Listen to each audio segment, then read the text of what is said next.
Alright guys, it's game day, and what as I promised, we're going to start off by showing you how to make Swineapple. Now first thing you're going to need is a ripe pineapple. When you're looking for ripeness in pineapples, it's kind of the opposite of what you find at a red light, because in this case, green means, well, this one's not quite ready for prime time, and yellow means this thing is sweet and ripe and ready to go. So the first thing we're going to do is we're going to need us a nice ripe pineapple. We've got some of our beerbecue sauce over here, and I've also got some nice pork. These are actually boneless ribs that I've been marinating in mojo overnight. And what we're going to do right now is I'm going to show you how to set up the pineapple, and then I'll show you how to put this puppy together. And you can either bake it in the oven for, I'd say, about an hour and a half at 350, or in my case, I'm going to put it in the smoker, which I showed you how to set up on an earlier episode, and give it at least a 5-6 hour smoke. So let's get started. First thing you're going to need is this. Now that's a knife. You need a nice big knife because we're actually going to core this thing out. But to start with, all you want to do is cut the head off the chicken. Straight as you can, guys. There you go. Now some people would literally, at this point, cut the bottom of the pineapple off as well, but I'm going to wait on that, so I've got something to pretty much stand it up. Because what we need to do now is we need to shave off the outside layer. You can do this all the way around, and yes, you'll see some eyes in there, and I will show you what to do with those next. And again, the trick is to get off the rind as much as you can and leave as much of the nice sweet pineapple underneath. And now you can see why I've left the base on, because it makes it a heck of a lot easier to stand it up when you're doing this, and then we'll just cut that off at the end. It's not a big deal.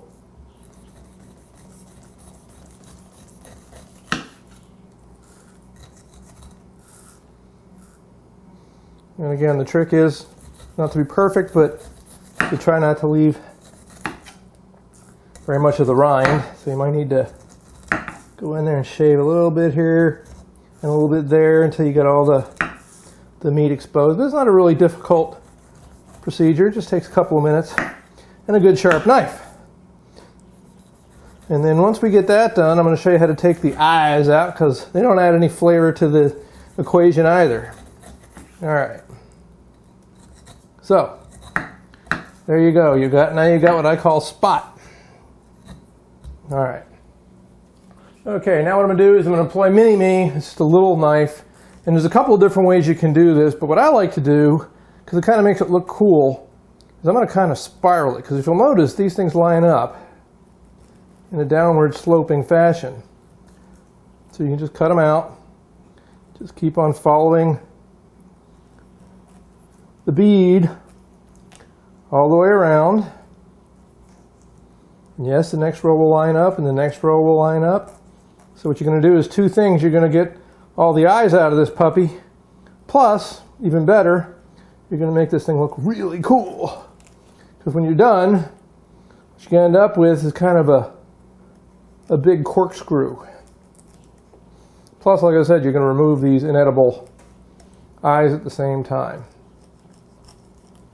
And then just continue on to the next row, which you can see what it does. All right, so hang in there and I'll show you what it looks like when I get through. All right, I'm on the last row. And like I said, just follow the eyes and you can't miss.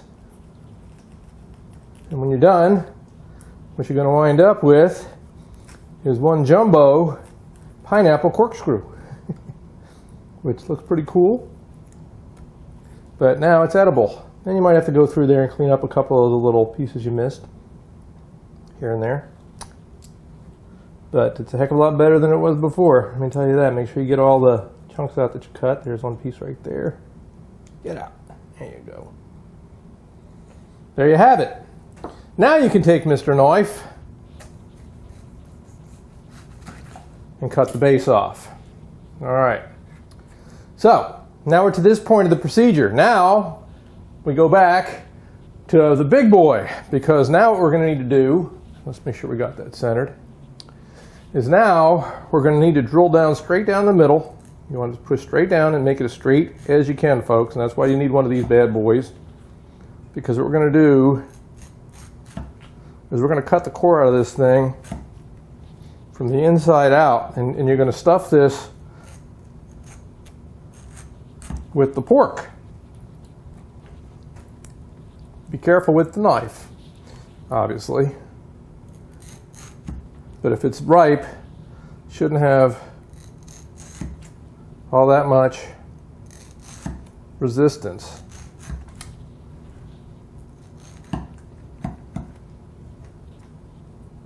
And then what I like to do is flip it back over the other way.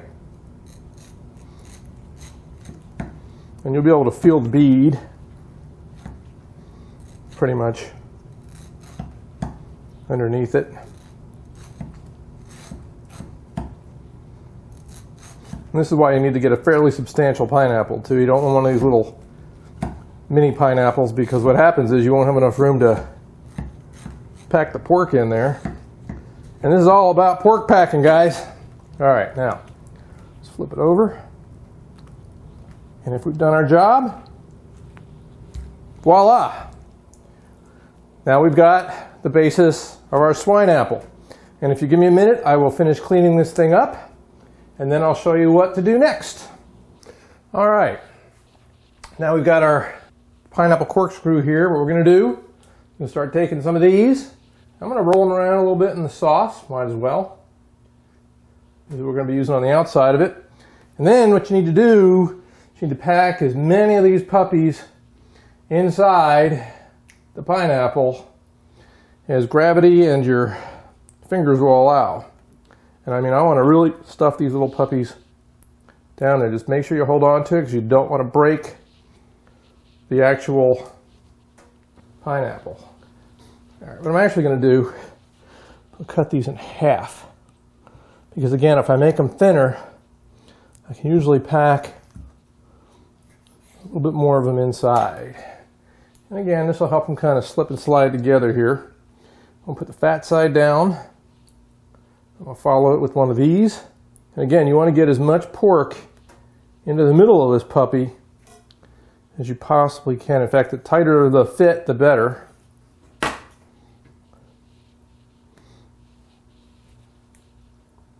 And again, you're going to make a little bit of a mess, but don't worry, guys. Nothing like a little soap and water to clean up, right? There you go. And then last but not least, I'm going to finish off filling it up. So when you get done, you basically got a pork pack pineapple. Then what I'm going to do is show you what to do with it next, which you're going to need to do this. Turn it on its side. But let me clean off this board a little bit first. I'll be right back. Next point in the procedure, what we're going to do, we'll start off with some bacon, and I'm just going to lay them out directly on top of the cutting board. I'm going to try to lay out a little wall of bacon here, because we're going to wrap this puppy in bacon. Hence, that's why we have a pile of these. But what you want to do is get a nice little set of bacon set up here. Get them as close as you can, because again, we want to wrap this entire pineapple in our bacon. It'll do two things. Number one, it'll make sure that we give it some more smoky flavor, but it's also going to do another thing for us. What it's going to do is it's going to allow us to keep this puppy together. Okay. What I'm doing right now is just filling in some of the gaps. All right. And then what I'm going to do is take Mr. Pineapple, and I'm also going to put, let me take this back off of here.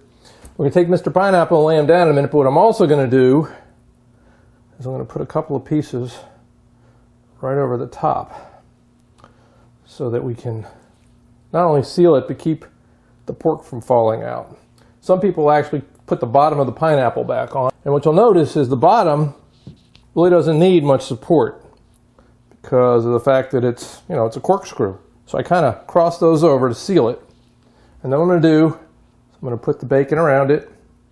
I'll put in one row of toothpicks just to kind of keep them from falling off. You notice those last two pieces, they kind of help us finish off the pineapple because obviously bacon isn't quite long enough to wrap around this entire big boy, but when we do it like this, there's plenty to go around, right? And we're going to take these off later on because once we either bake these for an hour or in my case smoke them for 5, then the last 30 minutes or so we're going to unwrap this, pull these out, by which point this bacon will be nice and crispy. And then what we're going to do is in fact I'm going to use one.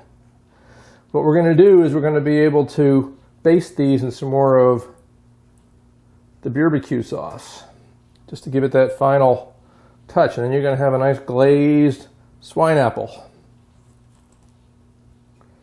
But you want to make sure you cover up as much of that as you can.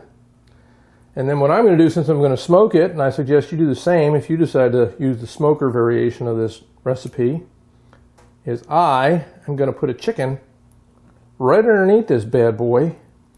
I'm going to let all this smoky goodness come on down on top of it.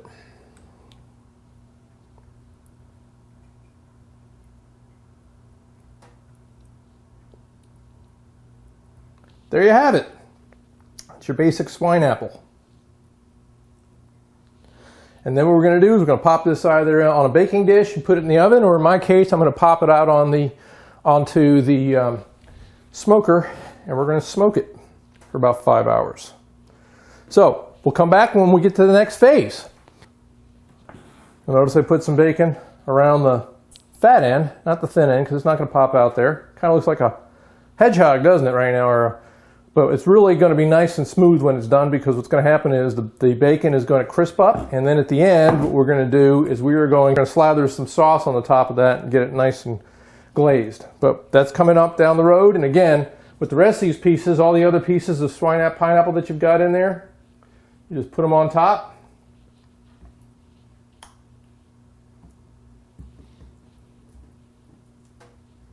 No sense in wasting it.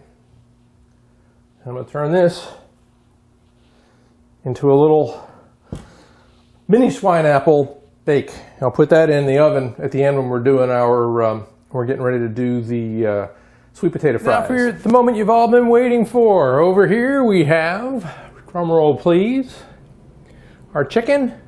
We've also got our wonderful looking swine apple. Back here, the piglets. Those are the ones that I still had the sauce, the bacon, and some of the pork, and also some pieces of the pineapple, so I didn't waste it. Over here is our cowboy caviar. Here are our beer buns with our hot artichoke dip, and I even made some hummus to go with chips. So this is a football feast fit for a king, and we're all going to enjoy this as soon as I turn the camera off. Come on in.